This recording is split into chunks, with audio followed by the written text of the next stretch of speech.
திருப்பூரில் பின்னலாடை கழிவுகள், பிளாஸ்டிக் கவர்கள், அட்டைகள் மறுசுழற்சி செய்து பயன்பாட்டு நிறுவனங்களுக்கு அறிவியல் முறைப்படி அனுப்பும் முறை துவங்கப்பட்டுள்ளது. திருப்பூரில் பின்னலாடை கழிவுகளை மாநகராட்சியில் நாள் ஒன்றுக்கு 800 டன் கழிவு குப்பைகள் சேகரிக்கப்படுகிறது. இந்த குப்பைகளை கையாளுவதில் மாநகராட்சி நிர்வாகம் தடுமாறி வரும் நிலையில் பொங்குபாளையத்தில் ரீகெயின் ரீப்ராசஸ் நிறுவனம் புதிதாக துவங்கப்பட்டுள்ளது.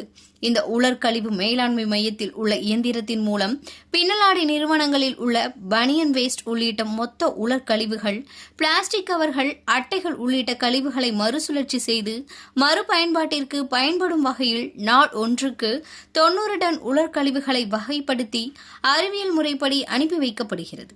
இந்த உலர்கழிவு மேலாண்மை மையத்திற்கு திருப்பூர் மாநகராட்சி, தமிழ்நாடு கழிவு மெம்பர்ஸ் இருக்காங்க. அந்த அமைப்பு மூலமா நாங்க அவருக்கு சப்போர்ட் பண்றோம். மற்றபடி வேற ஒன்றும் இல்லை. அவரு இது 10 வருஷமா பண்ணிட்டு இருக்காரு. இன்ஃபார்மலா பண்ணிட்டு இருக்கத இதை ஒரு ஃபார்மலா சப்போர்ட் பண்ணுங்கிறதுக்காக தான் வணக்கத்திற்குரிய மேயர், திருப்பூர் மாநகராட்சி மேயர் வந்து காலைல தூங்கி வச்சாங்க. துணை ஆணையாளர் வந்தாங்க, மாநகர நகர நல அலுவலர் வந்தாங்க.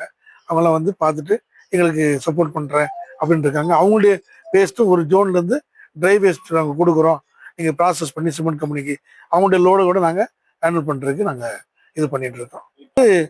இப்போதைக்கு நாங்கள் வந்து இது வந்து ஆக்சுவலாக முன்னாடி வந்து எக்ஸ்டெண்டட் ப்ரொடியூசர் ரெஸ்பான்சிபிலிட்டி படி எங்களுக்கு இபிஆர் கிரெடிட் கொடுப்பாங்க.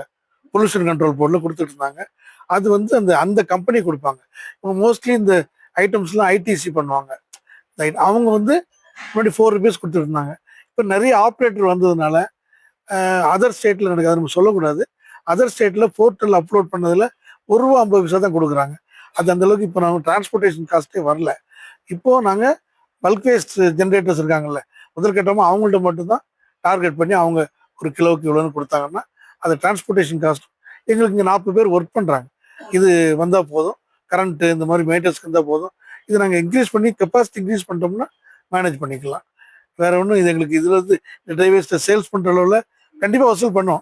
அது பல்க் வேஸ்ட் ஜென்ரேட்டர் தான் முதல்ல வாங்குற மாதிரி ஐடியா பண்ணியிருக்கோம். பல்க் வேஸ்ட் ஜென்ரேட்டரை பொறுத்த வரைக்கும் அவங்க கொண்டு வந்து தான் கொடுக்கணும். யாராக இருந்தாலும் அவங்க கொண்டு வந்து கொடுத்தா தான் நாங்கள் போய் உங்கள்கிட்ட போய் கெஞ்ச முடியாது. பொறுப்பு மாநகராட்சியுடைய பொறுப்பு. அந்த